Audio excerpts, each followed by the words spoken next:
Good morning, this is Judy from Artistic Artifacts in Alexandria, Virginia, and we are at our Saturday morning after a very late night last night, our Facebook Live.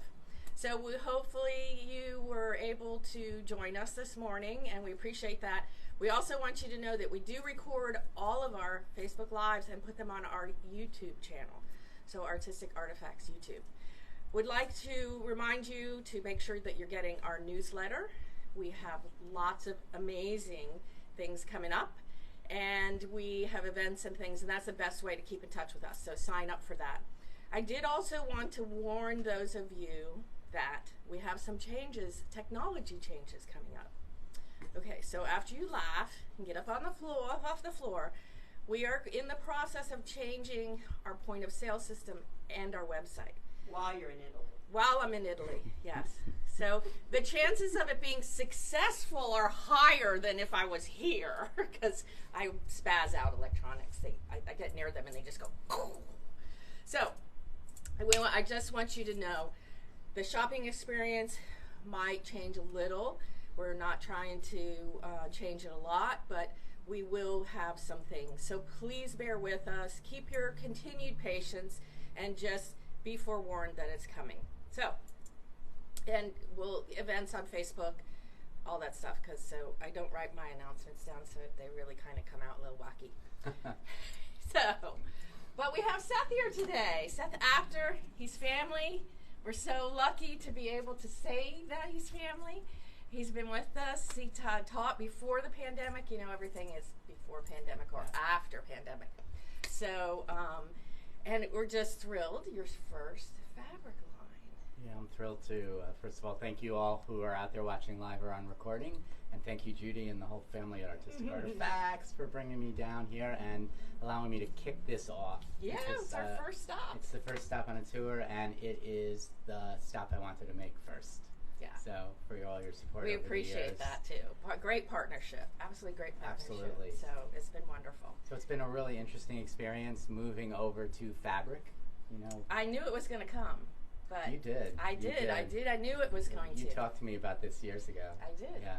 And what was the thing that you thought, what was the most challenging part of trying to envision your artwork on fabric that is fabric texture, not paint texture? I think probably two things. I think first of all, I am not familiar with the process. Yeah. Being from the more paper side than the fabric side, so it was a little bit of unknown as to how it was going to happen. And then also that because my art is always layered, it's always about dimension and layer and texture and more layer and more is more and more is more is more and more is more, that I just wasn't sure how or if that would be captured on a flat fabric. And how'd they do? Oh my God, I mean, turn around. I know. They did phenomenal. This is the one I really am impressed with, the layers and the texture. Yeah, this one I think, I mean, when I saw this piece of fabric, I was like, okay, I can see the layers underneath it. Yeah, exactly. It was really awesome. This was one I was actually worried about because it needed to be captured. Otherwise, it would, to me, be just a little bit dull and flat. But I think they really did, and it almost feels like if you touch it, you'd feel the texture. Absolutely, absolutely it does. Now, one of the things that they did with this line, and many of you may know the terms, but digital print versus traditional print.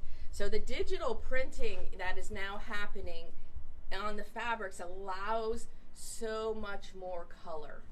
The traditional was limited in the number of colors. So that the idea that this is a digitally printed, and that's a good, it's not a bad or a good thing, it's a difference, and it just allows that depth. Yeah, they were able to capture it because of that. They were able to really get the full complement of colors.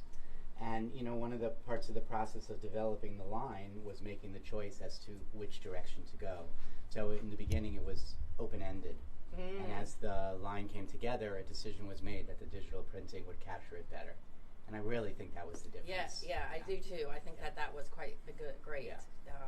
And going forward, that decision's already made. So I would guess. You would guess. Going forward? Going what does that forward? mean? Does that mean you think I have something else? Is there more coming? Well, in fact, yes. So Tuesday I have a meeting to pretty much finalized the second release. Finalized? So it's all been done. I have pictures right here, but I'm not going to share them. And that's my phone, by the way.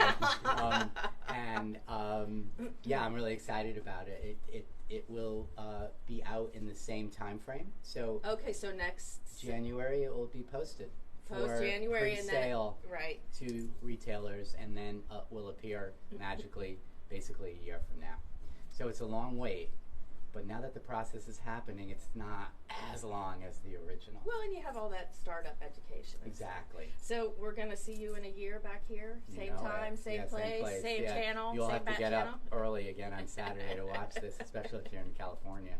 Yeah, they do. We do have people from all over across the country that do. And then we have lots of people who in California would prefer to sleep and watch it on replay, but that's okay. Yes. So what is, can you pick a favorite fabric, or can you pick, I don't know, I couldn't pick a favorite fabric either. Well, I have a few favorites. Okay, show us your favorites. I mean, in no particular order. There's 12 of them, so, 11 of them will say our favorites. No. I'm going to say this is one of my favorites. So this one is called Possible. And one of the reasons why I love this is it's a very large repeat. It's actually 18 by 18 inches, so you get a lot of unique. But this literally is a piece of art that was translated through the photography and then digitally, and there's almost no change. Wow. There's a little bit of color tweak across the whole collection so that everything would work well together because the art was made at different times. But this is just, for me, everything about what I do. It's layered, it's got some, theoretical texture, it's got words, it's got lots of details, it's got mark making, stamping, all the different colors, and a lot of areas that, to me, I'm often inspired by living in New York City and looking out my window and seeing all the buildings and the windows and all of that. So it really captures me. And I think from a mixed media standpoint, all these little, like that section right there could be used, that section, this little splat right there. And from a quilting standpoint, somebody looking for a quilt block, like that could stand alone. This could stand alone. So you get a lot out of it. So this is one of my happy ones. So when I use this, so my quilt is, I only have my top finished, and that's down in the classroom. I looked at strictly colors are what caught me. This red I absolutely loved. This blue, I'm thinking that's going to be the thread color, I think. Oh, I have never been able to take a quilt that I've made, a large quilt, and be able to see pattern and thread. I can cut the fabric, I can arrange the fabric, but that last part I've always handed over to a long armor. But I'm just, this blue is intriguing to me. And this red, this brick red, I always thought was really great. So, well, the quilt is beautiful. Oh, so thank you. Hopefully people are looking somewhere else on the site so that they can find a photo of it. Yeah. All right, what else? Okay, well, is it redundant to then go to this one? No, because I love that one. So this I fussy cut this one. You did? Yeah, oh, I did. yeah. So this one's called Shine, and very similarly, it's got everything that I do. See, as a quilter, look at this. These just go, it's just awesome. Yeah, they did a great job of just making sure the collection is really cohesive, color-wise and also design-wise. So and it's all my art. It's all based on my art, so that kind of makes sense that it would work. Yeah. But again, this is a different colorway, but it works well with that. But it has all this just small details. These are examples of my stamps, which are throughout the whole collection, and I just love the contrast between the colors here. And one of the great things about this one, just for you guys, is that I happen to have the original piece of art that was done, that was turned into this, and it's kind of a really fascinating process because most of you know, if you know me, know I work small. So this is small, and what ends up happening is that it's taken, it's photographed, it's digitally manipulated. Sometimes it's one piece of art that's manipulated in different ways. Sometimes there's multiple pieces of art together, but this is this. That's just so amazing. And then there's some other obvious details that have been overlaid from other art. But when you see this, it's just phenomenal. It's just fascinating to me. And one of the things they do a lot within the line is shift scale. Yes. So I'll give you another example of kind of what blew my mind. Yeah, you knew exactly which one I to knew go where you to. were going. So when you see this, which is called Matrix, you know, it's a little bit of a different. It's a little bit of a softer. The eye can rest a bit, but when you see what the original piece of art was, it's just kind of mind blowing because it was taken and reduced, and in fact, a repeat here is minuscule. It's 4 inches by 4 inches. So I just found that whole process fascinating, and I love the fact that it looks like this rather than like this. I think this just gives so many more options. And then just love also that scratchy, distressed area is picked up. Yeah. Yeah. As again, as a quilter or a fabric artist, the idea of light, dark, large scale, small scale, that is very important to create interest in the quilts. So and we I I'm don't learning know. that. I don't know. Did we announce that your fabric is produced by FreeSpirit? How did we leave that out? Oh my gosh. We should have started with that. FreeSpirit, yeah. So yeah, I'm working with FreeSpirit, and FreeSpirit, they're a great company. Many designers that you guys all know and love are from FreeSpirit, and I'm thrilled to be working with them. It's been a fun ride, and they're so supportive. Yeah. And this is what came out of it. Yeah.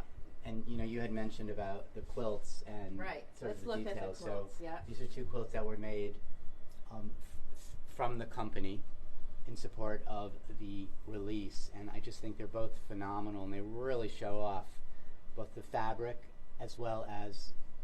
I think they did a great job. I mean, it's really wonderful. So this is designed by Swirly Girls. So usually when a fabric company has a new release, they will have sewers or quilters or artists that will do samples for them. So Swirly Girls, and then this one is. It's also Swirly Girls. It is both of them Swirly Girls? Yeah, this is, they would absolutely love this fabric. Free patterns on FreeSpirit? on FreeSpirit. Okay. Yeah, you can also go to swirlygirlsdesign.com and get the patterns. And I just love it. And honestly, seeing these was a bit of an education for me because I was able to really better understand the way in which some of the choices that were made for the fabric, why they were made. Right. Totally understand. So that was really helpful. And I think they also make just a beautiful backdrop for an Instagram, Facebook Live moment as well. Yeah, it's really awesome. If you look at the quilt that you see now, that is called Chopped, you can see all the text that's in here. And that is one of my pieces that was created for this sense of contrast. Well, and you know what I'm just realizing? When I use this piece of fabric, which I'm going to show you, that we have the stamp cover and the fabric, I wanted the words. So cut my fabric differently, and this is really brilliant. Chopped. It is brilliant. Chopped. It's chopped. So here is originate with the stamps, which we do have Seth Apter stamps on artisticartifacts.com. And then this is a piece of fabric. So when I was cutting it, I was cutting this way, and I was using it as sashing, the same way that they've been doing it, but they cut it this way. It's very interesting, that difference. Yeah. I didn't notice that last night. One of the things I always talk about with my products in general is that I want them to be able to be used by the artist in a way that makes them their own. And that's really important to me. That's why almost everything's abstract. I don't necessarily want you to be, making Seth Apter art. I'd rather you make your own art. So this allows you to do that. And I love that this fabric also does that. And one little detail that maybe some of you noticed when it was close up, but there in the background of the words is also some detail from stamping. And it was cut in such a way that it's just used as a border all the way across.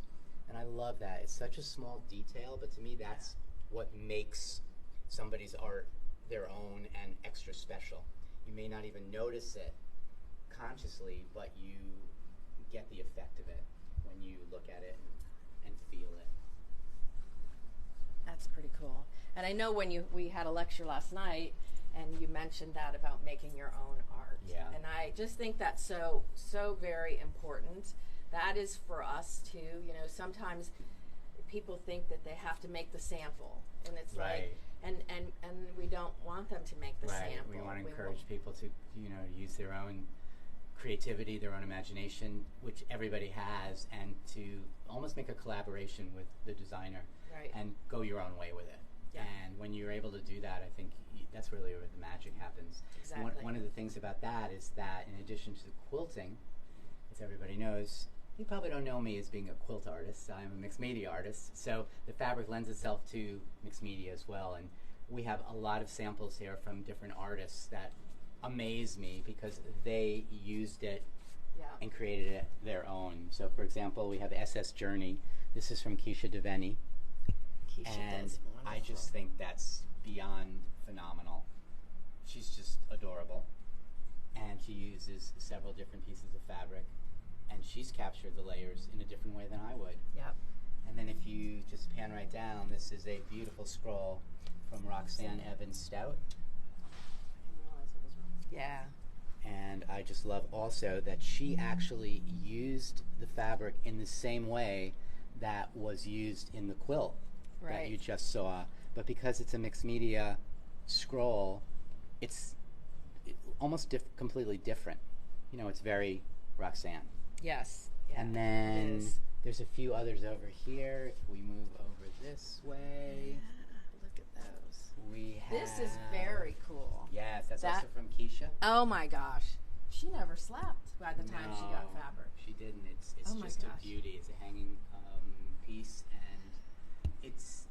I love the old frames. In its simplicity, I think it's perfect. It's just gorgeous. I love that. It really highlights, I think, the segments of the fabric, which is how, in my mind, I think of it, because for mixed media, it's bits and pieces. Yeah. Love that. And then there are some amazing bags here. This is from Jessica Schaus. I just love this. I think this is just kind of adorable. I need to take that to Italy with me. Uh-oh. And then just just to make it even better, she has another piece of fabric on the inside, and I just love the storyteller. The line is called Storyboard, and it really is all about me telling my story through the fabrics, and also all about the people using it telling their story in their own way. And this is another one of her bags. And then again, the inside. I do love this piece right here. This has got a little bit of a batik-y feel to me, and what I have noticed is that the fabric does work well with batiks, so that when you're choosing what to use and where to go, I think a lot of different fabrics would lend themselves to being paired. And then I can't do a Facebook Live ever again in my entire career without bringing in Stitch. Stitch is also from Keisha, and Stitch is just my best friend now. Oh my gosh. Stitch has got a tail, and Stitch has a little pocket. And an extra hand, which we hand. always need is an extra hand. It's perfect. Yep. And Stitch loves to wave and say hello. And I don't know when we're going to get to the end of the live, but Stitch will then say goodbye.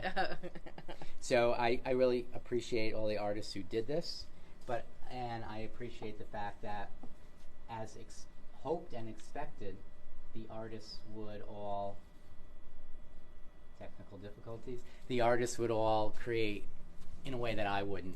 Right. And that's really what I hope for all of you guys, if you're out here getting this fabric, that you put it into your own sort of mixed media or quilting way. We have a closed Facebook group that's called Creative Minds, Artistic Artifacts Creative Minds.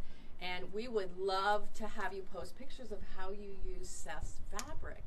It would be absolutely wonderful. So it's very easy to join. You just request to join. It's a community. It's for everybody to talk about what they're doing. I got stuck on this. What do you think? Or I finished it. It's awesome. I love it. So it's a very positive community, and we are really looking and hoping for you to post pictures of what you're working on. And here we go. We can do our challenge. I have one question, Seth. Sure. This piece here, This one.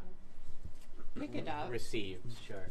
So, last night you talked about how you got into art with encaustics was your first exposure.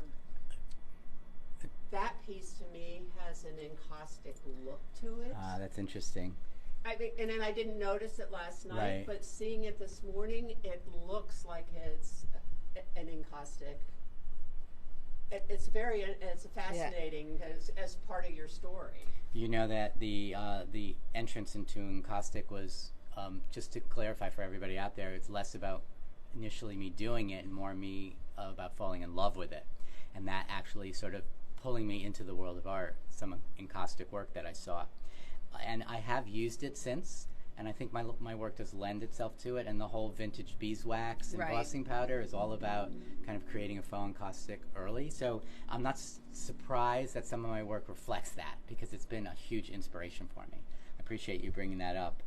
And I think, you know what, I don't know, maybe it's time to use this fabric and layer it with some of the beeswax. Oh, that would be which I very do cool. a lot. I think Yeah. this particular one with its vintage vibe would lend itself to it.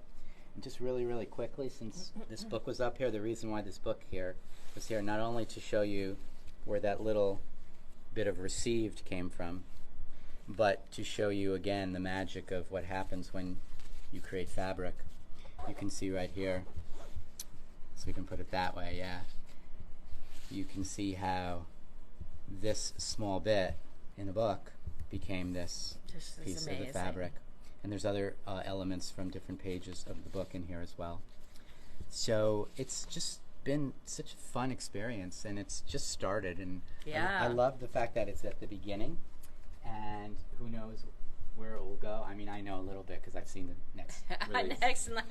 But I am so excited to see everybody and how they use this. And we may be winding down, but before we do, I got to give a shout out. If anybody's Yes. here at Artistic Artifacts watching this because they saw me post about it and you're not familiar, you need to hang up right now and you need to go to the website at artisticartifacts.com, because this place is off the chain, off the charts. It is like no other store I've ever been to. It is Thank the you. perfect blend of fiber and mixed media and sewing and other things as well. But Thanks. there's so much to be found here that's one of a kind that you won't find anywhere else. So support Judy. Let's keep the independence alive. Yes, that's and important. you know, if you want to buy some of my fabric while you're there, or some of my stamps or paints, because she has them all, Yep, you're more than welcome to as well. that's good. Yeah. Well, thank you for that. Absolutely. Yes, we have a great community It's true. of people. Yeah. My team. Big shout out my to our customers, staff. My staff. All yeah, of them my right gosh. out here. There's like 80 of them watching this now. If only. Yeah, they do a great job, so thank you for that. Sure. And we appreciate your support too, because even over the years when we haven't been together, you've always shouted out Yeah, for us. And you know, and really it's a community of people in this industry who take the risk. And you know, as we've talked about, there's several stores that have closed. Yeah. The change in the patterns, but we're here because we have a partnership and we have great customers, absolutely fabulous. So, and we always welcome more customers. So that's Why not? absolutely. We'll take Come a few on more. down. We do. Yeah. Was there any other questions? No, just lots of love and comments and whatever. But I think you have a class you need to get ready for. Yeah, I'd stay with you guys all day if I could, but you know, some Yeah. people actually paid here. I better show up. You right? better Yeah. show up. All right. Thank you. Okay, for well, so- watching. Yep. Thank you. Stitch says goodbye. And I hope Keisha's watching. Keisha, your art is just fabulous. Love it. And everybody, Swirly Girl, Stitch, it was so nice to meet you. Okay. Thank you all. Bye.